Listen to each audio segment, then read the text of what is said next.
Quelle est donc l'attitude à prendre quand Dieu permet à l'épreuve de venir frapper à notre porte?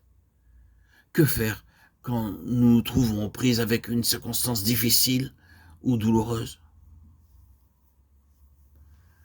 Notre attitude doit être gouvernée par la question suivante.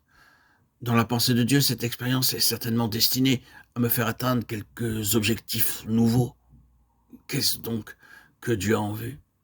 S'il frappe, ce n'est pas pour nous détruire, c'est pour nous faire monter plus haut. Son but n'est pas de nous diminuer, de nous amoindrir, mais au contraire, de nous faire croître et de nous mettre au large. Au fond du creuset, Dieu a caché un trésor qu'il nous laisse le soin de découvrir. Il y a plusieurs ici qui pourraient dire avec nous: « Ah oui, c'est bien cela, nous en avons fait l'expérience.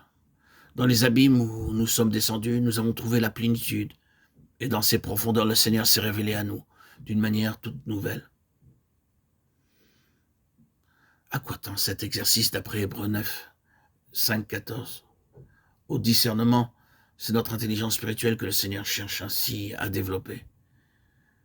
Et pour quelqu'un de ses enfants, toute une histoire spirituelle qui est en train de s'écrire dans l'invisible et qui est comme la réplique de celle qui nous est rapportée par les évangiles. Le Seigneur choisit quelques disciples, un ici, un là, et il les groupe autour de lui. Ils sont avec lui pour apprendre, et ils regardent à lui comme un chef, bien qu'il soit infiniment plus.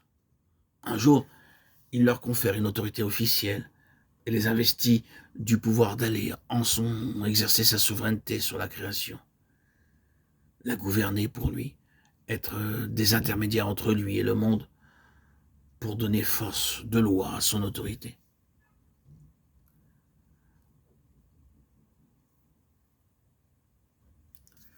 La seule chose qui fut réelle dans le cas des disciples, c'était l'autorité et la souveraineté de leur Seigneur. Mais leur attitude avait quelque chose de purement officiel qui fait un peu penser à la subordination d'un fonctionnaire vis-à-vis de son supérieur. Rien de spirituel là. Et c'est cela justement qui fit qu'à l'heure critique, ils abandonnèrent leur maître et prirent la fuite. Il semble que le Seigneur nous ait donné là une illustration de ce qui devait se réaliser plus tard sur le plan spirituel dans l'Église qui est son corps. L'éducation par la discipline, l'entraînement par l'épreuve en vue d'une connaissance toujours plus intime de la pensée de notre Seigneur. Grâce à cette maturité, grâce à cette intelligence spirituelle acquise par ses enfants dans le creuset, le Seigneur aura entre les mains des éléments qui répondront à ses desiderata et pourra, pour gouverner le monde dans les siècles à venir, se former l'instrument dont il a besoin.